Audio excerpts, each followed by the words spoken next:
They're brought to you by the same people that bring you the work week. That we worked last week. It's the previous week brought to you this week, and that way you know what's going to happen in that week, and you can... And the party of the first part signs underneath for the party of the third part for this hereto vacation, which shall commence forth on the 7th of this month. And thank you for that word from our sponsor. Our vacation talk tonight is about a trip on the space shuttle to the new planet that they just discovered, which is called the blah, and they've discovered that it is in the 17th galaxy behind the Milky Way. I bet you didn't know there was an in front of and the behind of the Milky Way.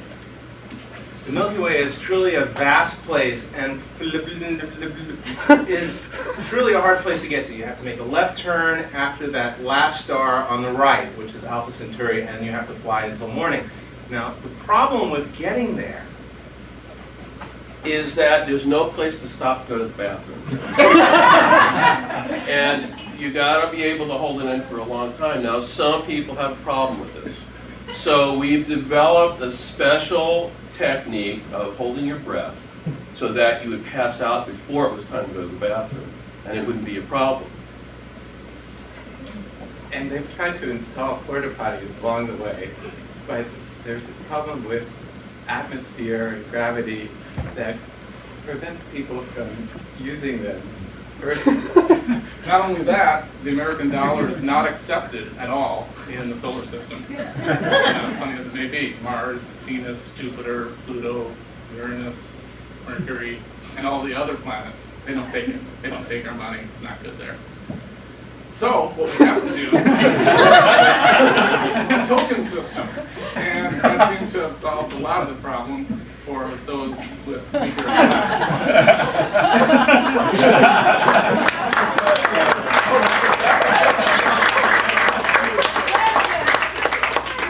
Okay, I need 5 more people. We're going to play it again. And this time, Cowboy signals. come on. 2, 3. Come on. 4. 1 more. 5. I think you have 5 already. And I want you guys to tap each other out faster this time. Oh, there, you already got 5. Okay, I need a topic. Or give a sentence. Garbage. Garbage. Where would we be without garbage? Garbage is really, it's a focus on who we are and how we got here. The garbage industry, if you didn't know, is a $30 billion a year industry. And you might be asking yourself, how can I profit from things I throw away?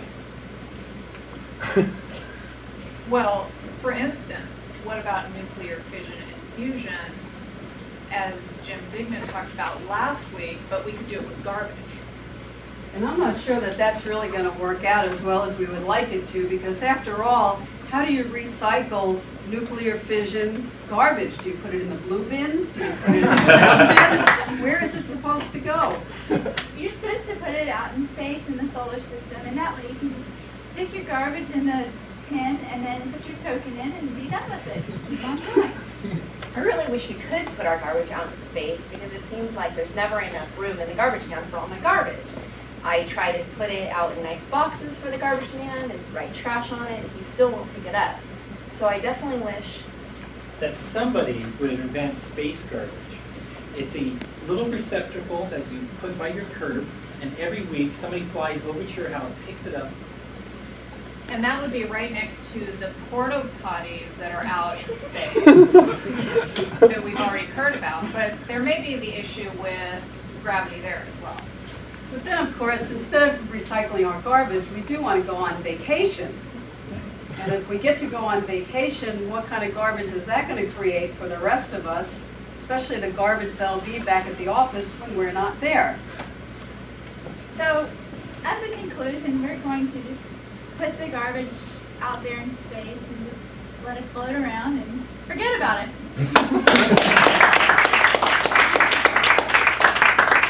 Okay, the next game we're going to play, I need 5 people. Come on up, line up in a line. Now, let's try to get everyone up here first before we take repeat. Okay, this is called Story, Story, Die, which is the one I was trying to do a minute ago. And you're going to stand in the line, and I'm going to be the director. And when I point to one of you, you're going to talk till I stop pointing at you and point to someone else. And whoever I point to next has to finish the sentence that the person was already saying. Okay? All right, you got it? So you're gonna. So like he might be saying, when he was a little boy, and I turn to you, and he has to finish the sentence. I went to. Yeah. Okay? Oh, okay. All right, I need a topic. Eating. Eating. When I was a little boy, my parents were really annoyed because I ate Candy all the time. So what I would do was every day I'd get a Big bar of chocolate and I would dip it in ice cream and then I would cover it with little. blueberries. With my favorite color, blue. occasionally they turn kind of red, and the problem is I get really sick and I'd have this allergic reaction and blow up. And when I blew up like that, I would have to go to the doctor really fast. Because Oh, and they wouldn't give me the correct antibiotics, and then I'd end up in the hospital for a week. Just with this drip thing, and it was blue going into my arm. I just didn't understand how come. That stuff just kept going into my arm, and my belly just got bigger and bigger, and I looked like that girl from the Willy Wonka movie, and then I just got really, really depressed, and I wanted to eat. I wanted to eat chocolate, and chocolate, and chocolate, and chocolate, but I'm also allergic to chocolate. Oh, so I switched to blueberries because they're blue, and I'm not allergic.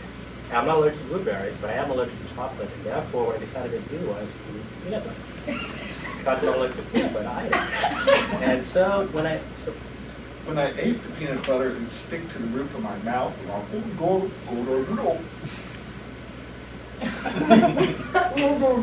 But then I would drink milk, and I was like, God, it's just like the commercial, eating lots of peanut butter and drinking milk. But I'm lactose intolerant, so I didn't have those pills around. What sucked when I went to Paris was all you was eat cheese. So it really made for a very bad trip to Paris. And the smoking, they just smoke incessantly over there. It's just one cigarette after another, and that's why I'd stay home and stay away.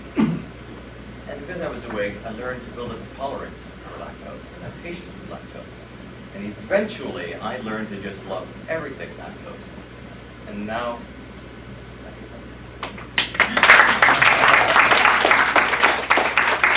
Five more people? Come on, not the gamut left. James, come on. Yeah. Peter?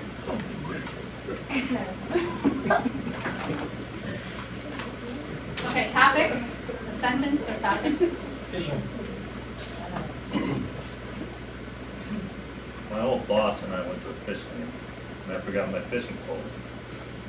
And I remember when I used to go fishing with my dad as a child, and we'd sit there. And we would eat a lot before we go fishing. And it was a problem because he had a weight problem, And so we would end up just sitting on the boat and playing games. My dad had a weight problem, and it's kind of funny because the boat keeps sinking. And we drink a lot of beer, just drink. After all, I forgot my fishing And after all that beer and all that fish, all I wanted to do was caught, so this made me. throw up. And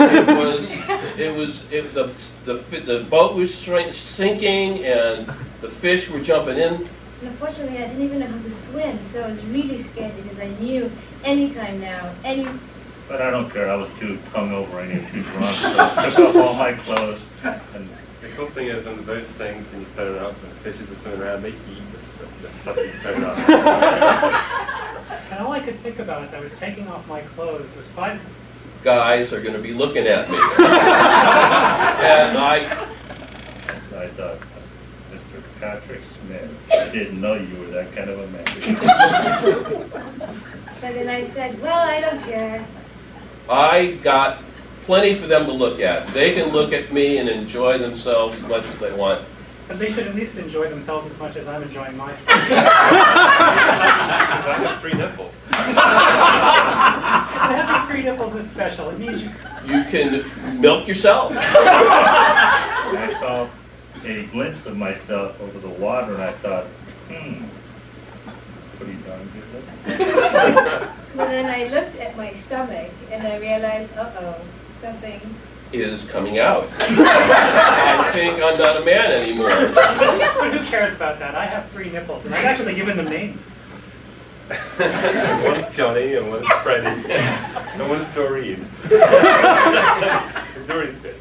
And I think they're beginning to like each other. So the moral of the story is, When you go fishing, go prepared to. And if you got it, show it. That's right.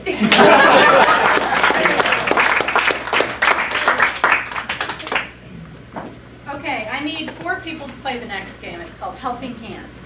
4 people? Anyone who hasn't come up yet? If not, we can repeat. 4 people. I'm taping. Come on up. Just come on up. And how about you do the hands? Sure. You're right. You do the hands? Yeah. Okay, topic? Chicken. The chicken. Where do you want to put your Am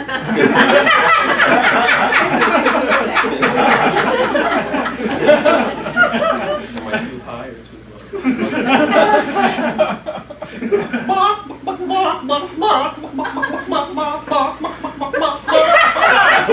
I saw that commercial the other day. It's pretty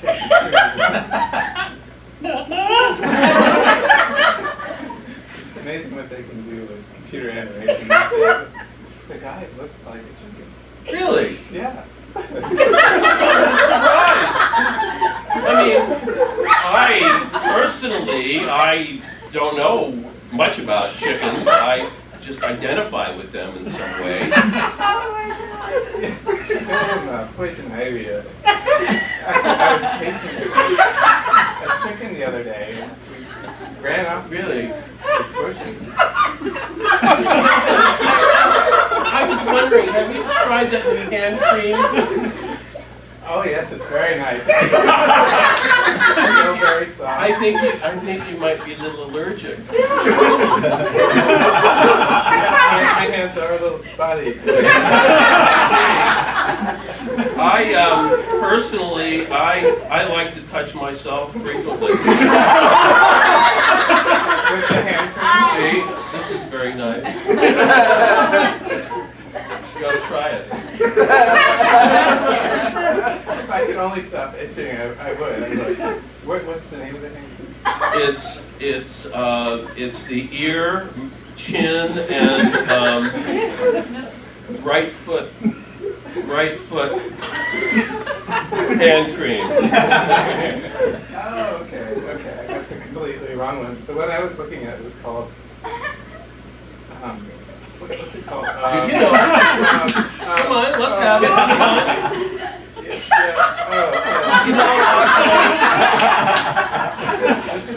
Come on. We can't just get this right away. I mean,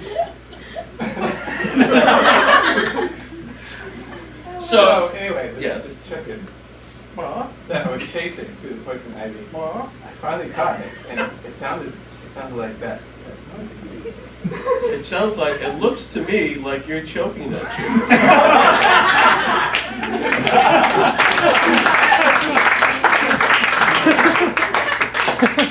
Okay, I need 2 players for the next game. David Gertrude hasn't been up there. Who else? Anyone else? Help me self-select. Let's see, who else?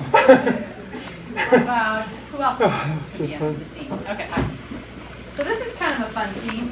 They're each, before everyone got here, I had a couple people fill out cards with a sentence on them. And so at certain points in the scene that they're going to do, I'm going to give them a signal to pick something. Or you can just pick out the cards yourself at any point during the scene. Okay. How about that? Okay. But you have to get through all 3. All 3. Don't look at, no, put them in your pocket. Don't look at them. Put them in your pocket. Another one. No, should I put that one back? Is it multiple, just 2? Just your 2. 2. Okay. So at some point during the scene, just pick that out and read what's on the card, and you have to incorporate that into the scene. Okay. Topic? Christmas. What did you do for Christmas this year? That's funny. You know, my mom's side of the family is Jewish, my dad's side of the family is Muslim. No Christmas. We don't have Christmas. Oh, wow, so what did you do instead? Kwanzaa, something else? Pick one? We just don't have a substitute holiday. We couldn't afford them. We were really poor. I mean, if that's like some Hanukkah guilt you want to give me, that's fine. So what I was just thinking was, I can't believe I ate the whole thing. Well, usually during Christmas, you sit down with a big turkey dinner, I think, or is it the ham? I forget. Is that Christmas or is that Easter? Well, if you're English like me, you have ham for Christmas, you don't have Thanksgiving. No Thanksgiving? No Thanksgiving. The English are not thankful for anything. They're too busy being pessimistic. Is that right? That's right. Well, that's horrible. Because I was just thinking that you look like Don King when you wake up in the morning. You know, that's what my mother's Christmas card to me said this year. We do in fact celebrate Christmas because we're British, it's not Thanksgiving. But yes, I in fact sometimes I get some good bedhead and I do look like Don King in the morning. Absolutely. That's amazing. In fact, I would say back that you are the wind beneath my wings. I do try to be encouraging, even if you are a shameless self-promoter. I don't have a problem with that at all. As a matter of fact, you're the poppy seeds in the bagel of my life.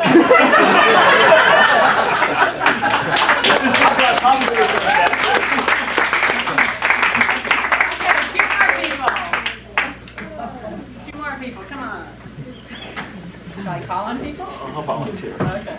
Carter, someone else? Okay, good. Two more. Oh, good. Two? Don't look at me. Do I pick them separately? Or? Yeah, pick them separately and put them in your pocket. I only got maybe one more. Topic? The Beatles. The Beatles.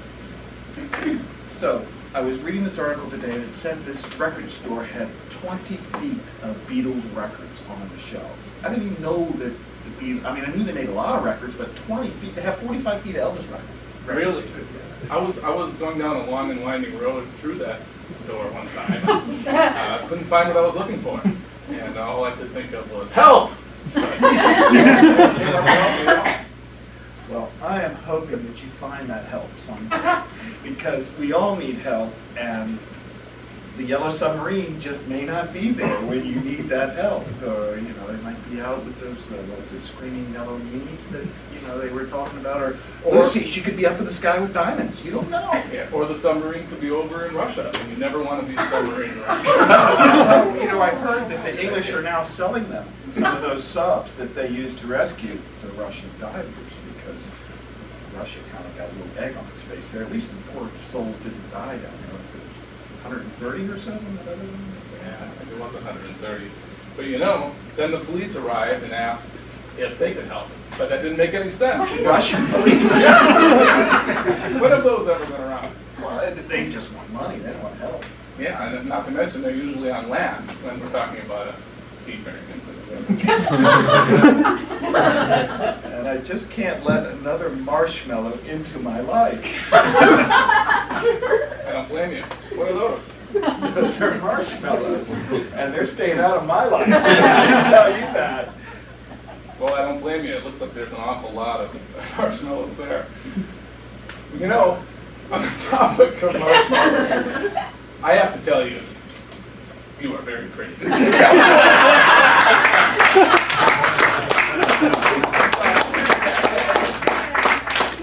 That's the one I You are very pretty. All right, speaking of marshmallows, I need 3 people. Bonnie? Okay. So you guys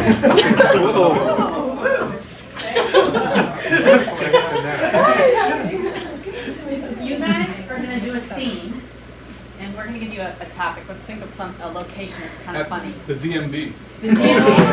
Okay. And if anybody in the room laughs, you have to put a marshmallow in your mouth. In their mouth or our mouth? Including us. I have to just try not to laugh myself. The person who says the funny line can't. It causes us to laugh. So I can't. So you get So if try the not public, to be if funny. the audience laughs, they keep. I let them say. Okay, and you're at the DMV. But you have to be serious. Do we just start? Yeah, just start. So what are you in for? Can I get a driver's license? I mean, permit? I'm just renewing mine. Yeah, me too. Hate these lines. How long you been here? 5 hours. Crazy people. Probably about an hour so far. That's not too bad.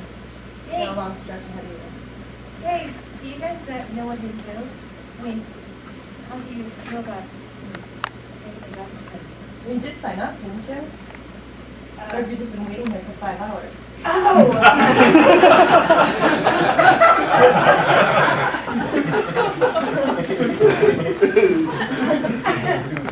Oh, is that what it's for?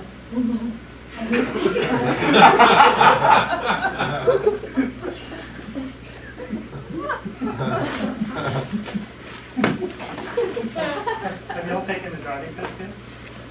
I don't have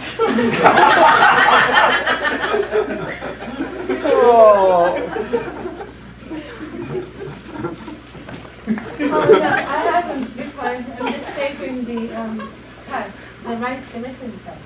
So I don't even know how to do it. I don't know how to do it yet. Yeah, I took the written test earlier. It's not too bad. Really?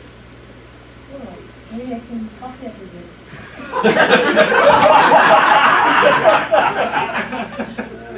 How to do?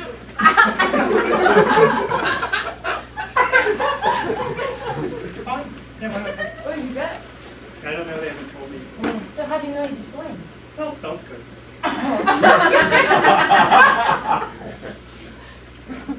What was the hardest question? How far? The hardest part. The hardest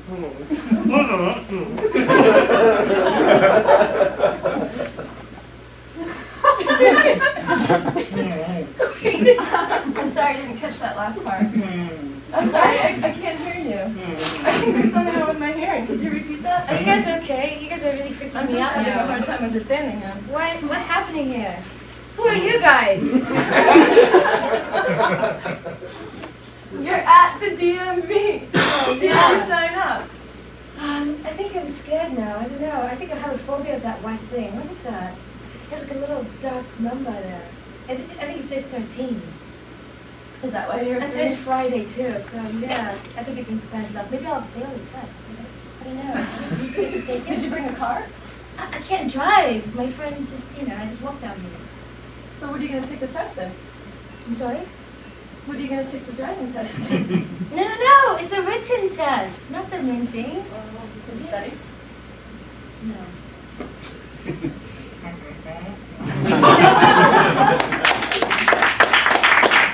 Okay, the way this is going to work is 2 people are the actors and 2 people are the translators. So the actors are going to be speaking a gibberish in a foreign language.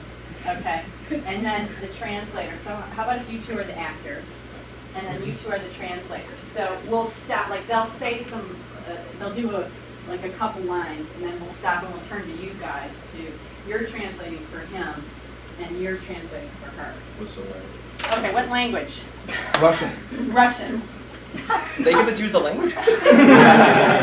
Well, so the language has never been a language before, you can do that. You can just do gibberish.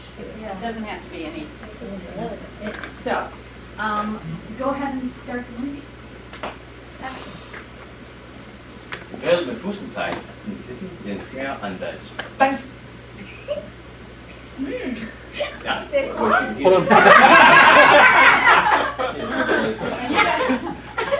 I come from far, far, far away.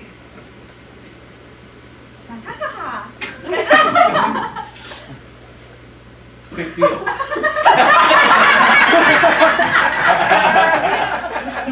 Was een goed! Was een goed! Was een goed!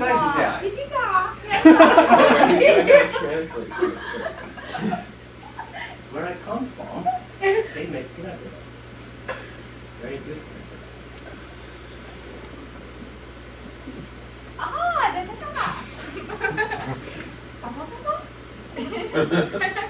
What do you do with this peanut brittle?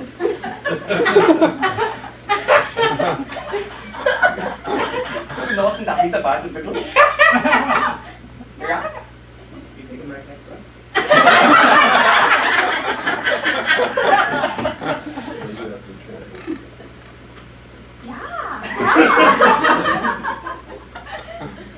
No, we don't.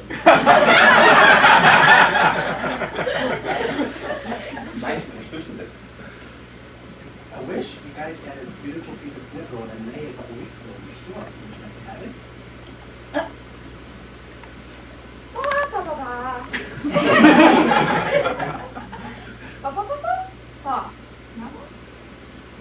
We had it 6 weeks ago. You should have been here then.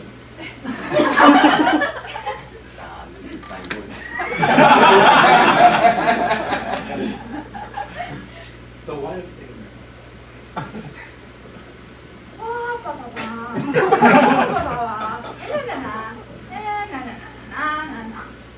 Six weeks ago, we got ripped off, and now we find ourselves looking at people through many different ways and meet many forms of identification. And next week, we plan to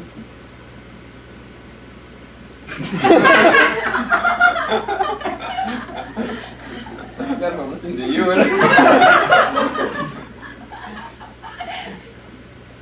the first thing is it's good enough.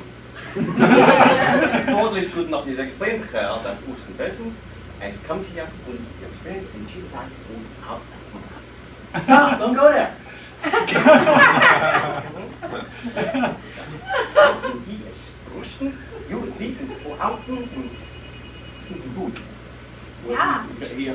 Are we done now? Okay, more people can do that one more time. Okay. So, okay. You want to do language? We do French. Let's say French, gibberish and French accent. And a romance, maybe, or something. Give me a location. How about a location? How about a divorce? Wow. Divorce. Divorce. Andrea Jackson. Okay.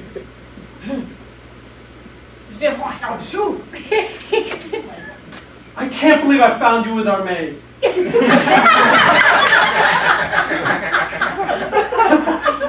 Chevals one is like a pudding, huh? That's correct. That's what happens when you hire my maid as my ex-wife as a maid.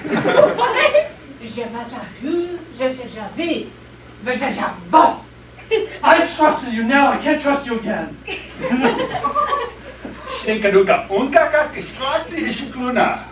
It was the way she used the vacuum cleaner.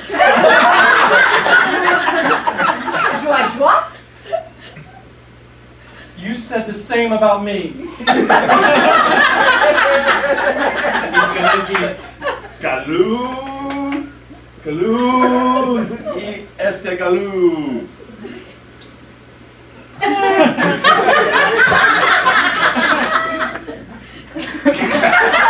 This is the last time you're going to see my bodybuilding leg.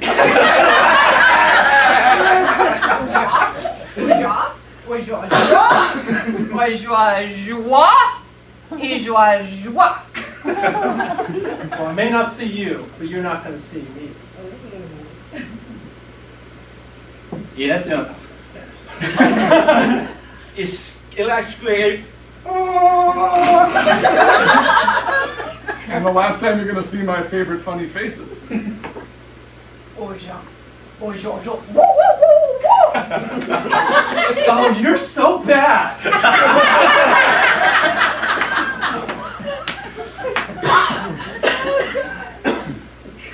Yo creo que y on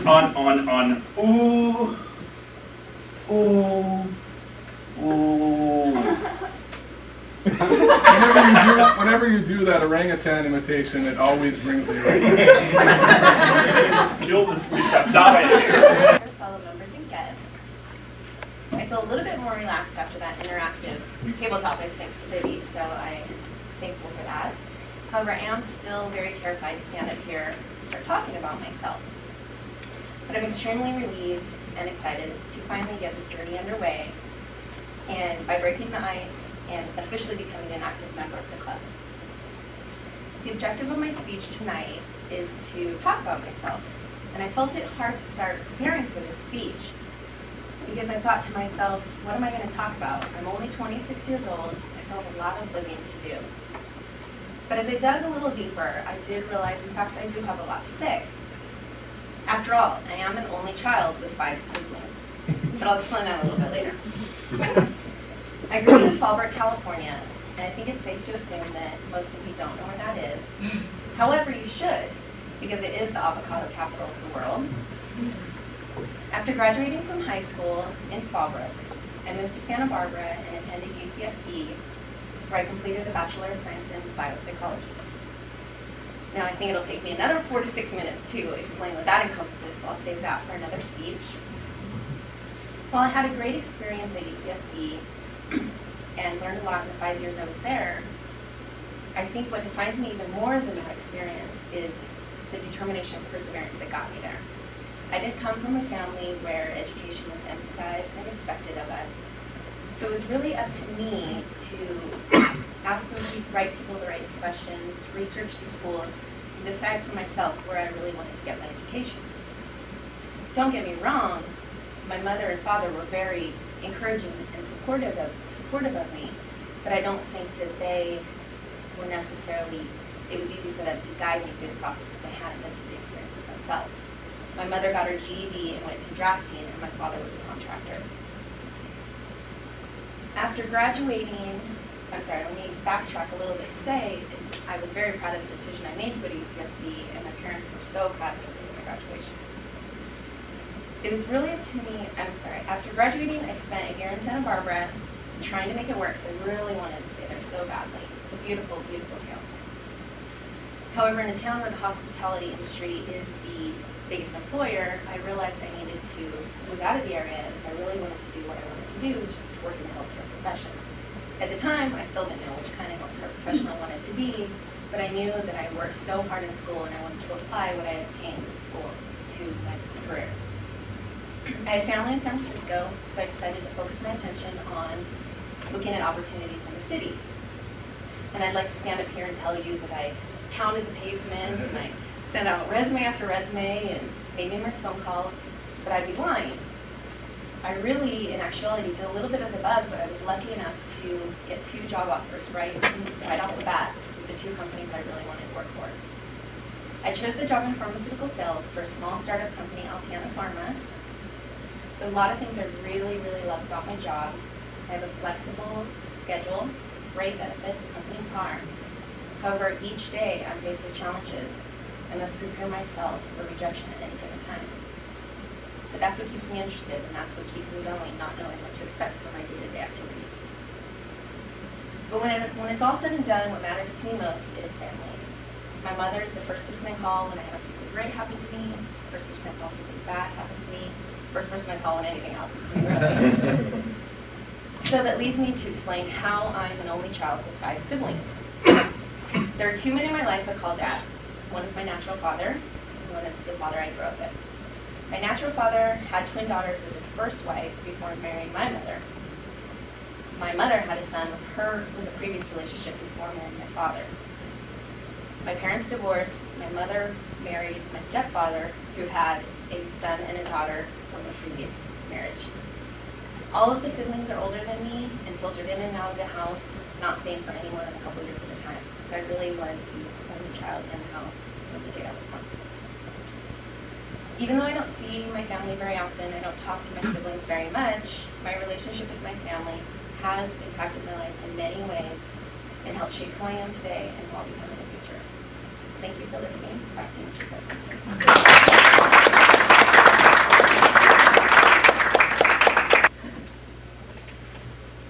What are you going to be when you grow up? That's the very question my ex-college professor has been asking me for over 20 years now, over and over and over.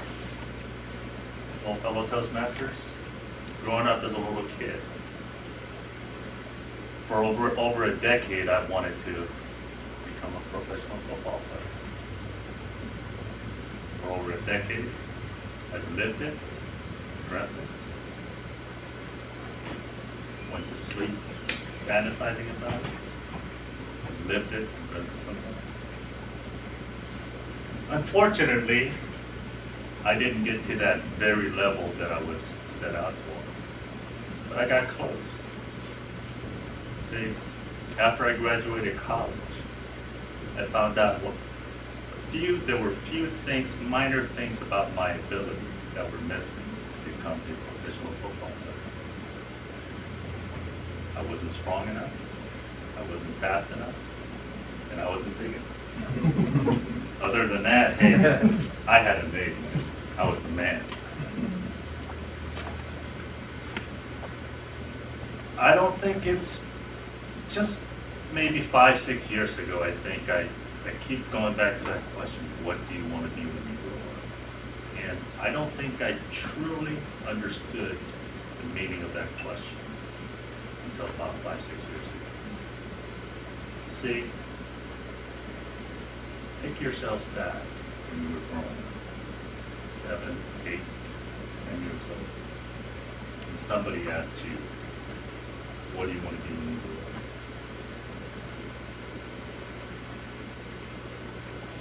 And look back at your answer, whether it was a doctor, lawyer, president of the United States. Picture yourself. Remember the enthusiasm, the spark, the excitement that you had when you answered that. Look at yourselves now. Do you have that same spark now? Are you still as excited? If the answer is no, what changed? Is it the everyday stress of your corporate life? That your friends betrayed you? Your parents abandoned you? Have you just altogether given up? Well, we all have our good days. We all have our bad days. We all have our great days. We all have our terrible days.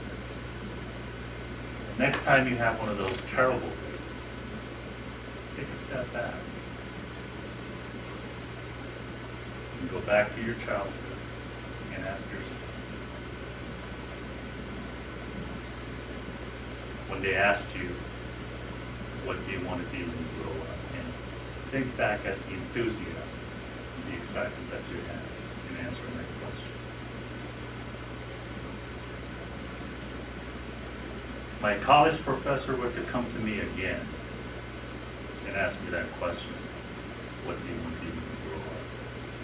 And he's asked me, I don't know how many times I've lost count. I think I know the perfect answer. I think I've finally figured it out.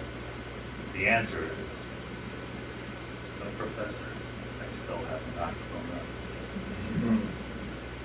And I never want to, because I never want to lose that enthusiasm, the spark, and the excitement that I had thinking about the future.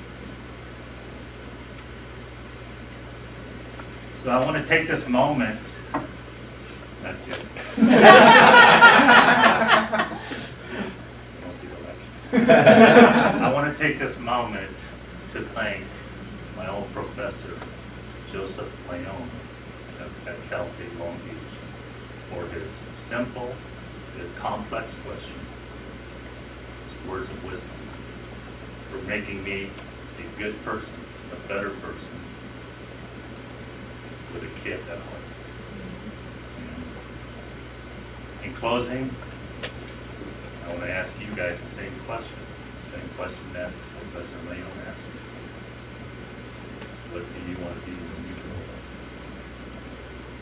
Back to you.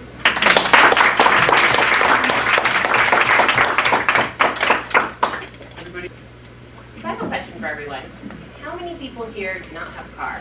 Or maybe in the past have never lived with a car? Great, that's a good number of people. How many people here on the other end cannot imagine giving up their car? They just, look, just about the same number of hands on both sides. I think this might be interesting. Okay, at the end of my speech, you should be able to identify whether car sharing actually might be a better alternative for you than car ownership. First, I want to back up a little bit and talk to you about what car sharing means to me and how I ended up being involved in car sharing. Many years ago, in late 1999, I used to live in Phoenix, and I had a lovely little house in Scottsdale, and I owned a car, big garage I could park it in. And then I just got a job offer up here at in San Francisco at Charles Schwab. I thought, wow, that would be great. I can go up and live in the city. I want to do that while I'm still young. Fabulous. Then I came up here and I had sticker shock. I ended up moving into a little studio that was probably the size of my bedroom back in Phoenix. And I thought, I've never been so lucky to be so ripped off. So then, I went back to people in Phoenix and I said, you know what, I'm not going to be able to own my car. I have to give it up. Some people are like, that's great. You're going to live in the city. You're going to work in the city. I thought, yeah, I am. I'll be able to walk to work. Or that'll be good for exercise. Or I can take the bus. That's an easy alternative. And other people were on the other end. They're like, you're going to give up your car? How are you going to get places? What if you want to go shopping and you don't have a way to get there? I thought, well, yeah, I guess I'm just going to have to live with that. So I moved up here, and my ex-boyfriend introduced me to car sharing. Oh my God, it was amazing.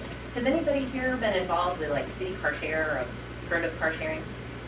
Well, city car share is a very effective way that you can actually not own a car and do car sharing. It's organized here in the city and has about 25 garages where they keep the car. You put down, I think it's like $300 is a refundable deposit, $30 like application fee, $10 a month, and then you pay, I think, $4 per hour that you rent it, and then 44 cents a mile on the gasoline. So it's great. It's a good alternative if you live and work in the city like myself. So what I'm going to do today is talk to you about 3 things that you should consider, basically posing 3 questions about why car sharing might be a better alternative for you than car ownership. So first question that I'm going to go over is, do you or could you drive less than 10,000 miles a day? A day? I'm sorry? A year! I'm just making sure you were listening to me. Well, if you drive less than 10,000 miles a year, then it might be a better alternative for you.